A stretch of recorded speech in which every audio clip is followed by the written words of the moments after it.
প্ৰকৃতিক বহুত বেছি ভাল পোৱা ব্যক্তিগৰাকী হৈছে যাদৱ পায়েং।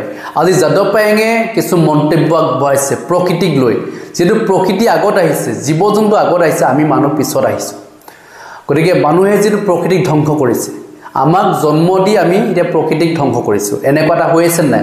গতিকে যাৰ ফলত কি হৈছে, কোভিড-19 কে আদি কৰি বিভিন্ন ৰোগবিলাক যেটো আহিছে, আপোনালোক এই ৰোগবিলাক কিয় হৈছে, এই বিষয়টোক লৈও তেখেতে কিছু মন্তব্য আগবঢ়াইছে যে প্ৰকৃতিক যেটো আমি ভাল পাব লাগে, গছক আমি ভাল পাব লাগে, এজোপা গছ কাটিলে আমি 10জোপা গছ ৰুব লাগে, এই কথা কিন্তু সকলোৱে জানে। তাৰ পিছতো আমি কিন্তু গছ কাটিবলৈ হয়তো এৰা নাই। আজি কি কৈছে যাদৱ পায়েঙে সেই মন্তব্য আপোনালোক শুনাই লৈ বিচাৰিছো। সব মাটিতে লয় হ'ব, সেইকাৰণে পৃথিৱীক ভাল পাবলৈ শিকিব লাগে। পৃথিৱীক ভাল পোৱাৰ শিক্ষা নীতিত পৃথিৱীৰ কোনো এখন দেশত নাই। নথকাৰ ফলত জলবায়ু পৰিৱৰ্তন, কোভিড-19 এইবোৰ বস্তু মানুহতকৈ আগত জন্ম হয়, আমি পাছত গছ-গছনি, চৰাই-চিৰিকটি, জীৱ-জন্তুবোৰ আগত জন্ম হয়।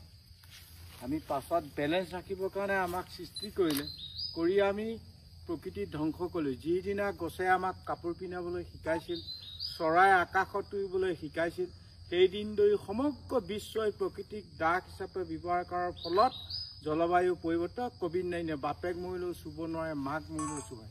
তেতিয়া দেখা পোৱা যায় সেই সময়ৰ ধৰ্মগুৰুসকলৰ চাৰ্টিফিকেট নাছিল। শংকৰদেৱে হওক, মাধৱদেৱে হওক, বুদ্ধদেৱে হওক, যীশুখ্ৰীষ্টই হওক, আৰু এইটো আপোনাৰ বুদ্ধদেৱক তেওঁলোকৰ চাৰ্টিফিকেট নাই। তেওঁলোকে মানৱ সম্পদ গঢ়িবলৈ জ্ঞানৰ যিটো বিকাশ, সেইটোকে লৈ তেওঁলোকে বিশ্ববাসীক আঁকোৱালি লৈছিল।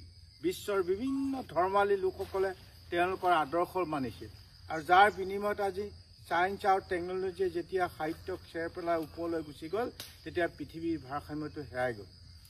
এতিয়া আমি সেইটোৱে হৈছে, আমি তেওঁলোকক অপমান কৰিছোঁ, তেওঁলোকে আমাক অভিশাপ দিছে। আমি প্ৰকৃতি ধ্বংস কৰিছোঁ কাৰণে সেইবিলাকে তেওঁলোকৰ এই অভিশাপৰ ফলত আমি এতিয়া ভুক্তভোগী হৈছোঁ।